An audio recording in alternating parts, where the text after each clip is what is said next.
Hello everyone, I'm here to do another fun idea for a watercolor card or just a piece of artwork. In front of me I have bow hung watercolor paper. This is a lovely 300-pound, 300 GSM, 140-pound paper. I'm going to be using one of my palette knives, a plastic card, and yeah, whatever else. Let's see as we go. Just a real simple, fun thing to do. I think I'm going to go oversized with my brush. So this is a flat brush. These are available on the website at jackswatercolor.com. This is a 1-inch. Let's grab a little bit of ultramarine.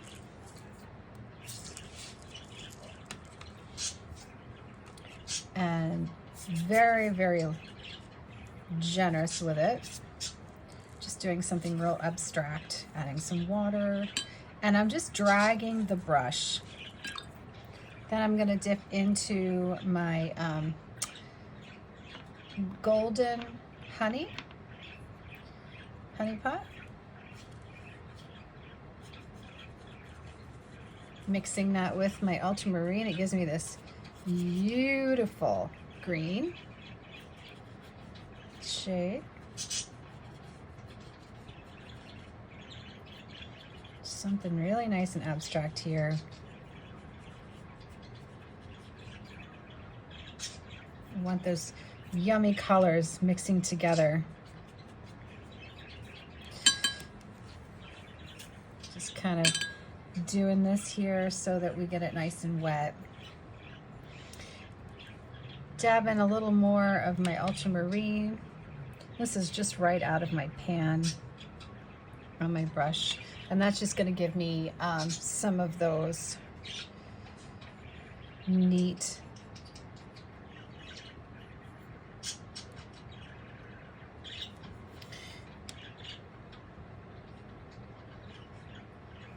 I actually really want my my watercolor brush, the pedal brush, the custom pedal brush. That is perfect for this. Oh no, do I have it here? I hope I do. Yeah, there you go. So this is size 8. 10 will also be good. Gonna wet both sides because the bow hung is so thick, it actually wants to lift right up. Let's grab a little piece of watercolor, or a little piece of paper or rag, whatever you have on hand. Typically I like to keep rags here, but they're in the wash.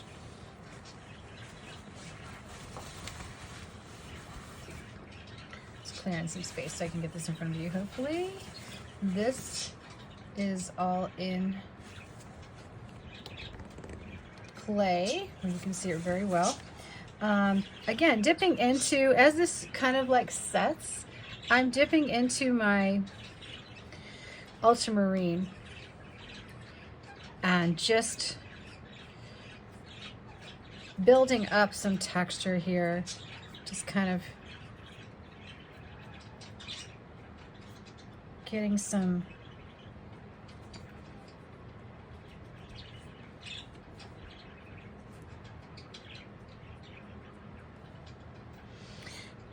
texture. I want just vertical lines. And I'll show you what I'm going to do. Once you see this, then you're going to be like, oh, I get it, I get it, I get it. And the more texture, the better, like as far as like bits of dark mixed with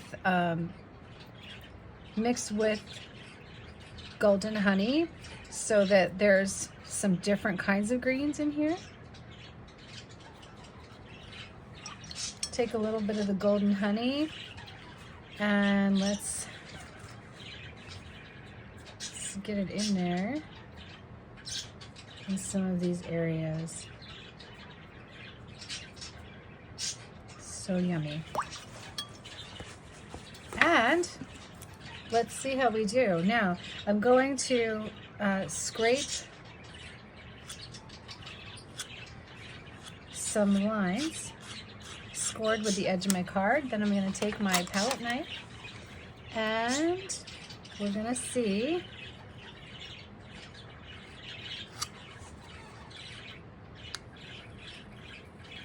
what we got. Now, sometimes if this is in the right level of dryness, you're going to hit a moment where you can actually scrape like that and get back to a lighter area in the paper. So you have to kind of do it at a certain moment when this is dry, because you see when it's not dry enough, it doesn't do it as well. So I'm going to have a mix of scrapes, right? I'm going to have some that will be right back to the white and some that aren't. When it goes right back to the white, I love that. Now I can only do this, typically Bohong is okay with it. Fabriano is best with it. But I did want to try it with Bohong because I have these going out in the subscriptions. But coming up in some of the holiday watercolor subscriptions, you're going to get Fabriano because it just arrived. So I just have to cut it up. But see how it like really you can scrape it back to the white. Now, of course, if you like this look and you're not getting it, you can take something, once this is dry, called Dr. P.H. Martin's. And so I'm connecting, I'm just making trunks. You know, some of them a little thicker, some of them thinner, but we need it like scraped back for it. And it's the implied line, it's the implied vision that I'm really going for here on this, because we want texture. I'm not really doing it with watercolor lines, I'm doing it with like a relief, right?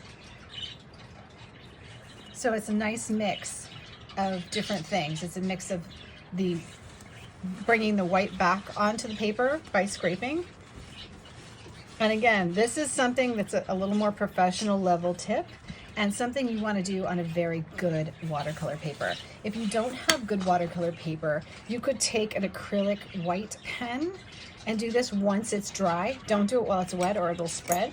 Or you can use the Dr. P.H. Martin's white watercolor that I always share the link to. If you need another link for it, let me know, and I will definitely hook you up with that. All right, so once this is dry, we can write on it. We can also use it as a gift, frame it, or write on the back. If your back is kind of goopied up, what I recommend is doing, once it's dry, a fun little wash with the remainder of the watercolor in a very, very light way. Something that matches on the back of your watercolor paper if you do want to use both sides. So this is of course still wet on both sides right now, but I'm just going to take what's left of the watercolor and wash it all the way across, almost like it's another, like, but in one direction, and then let that dry, and then you'll have a really nice surface that looks really cool to draw on and write on, so you can write a message. So you want to sign this when you're done. I will actually put this in my area for sale, so that if you want to support me with painting for paws, then you're welcome to take this beautiful watercolor home with you, and you will be contributing to a lovely rescue of a wonderful dog that has been abused. All right, guys, have a great day. If you do want to support me, go online, Jack's Watercolor, and yeah, enjoy.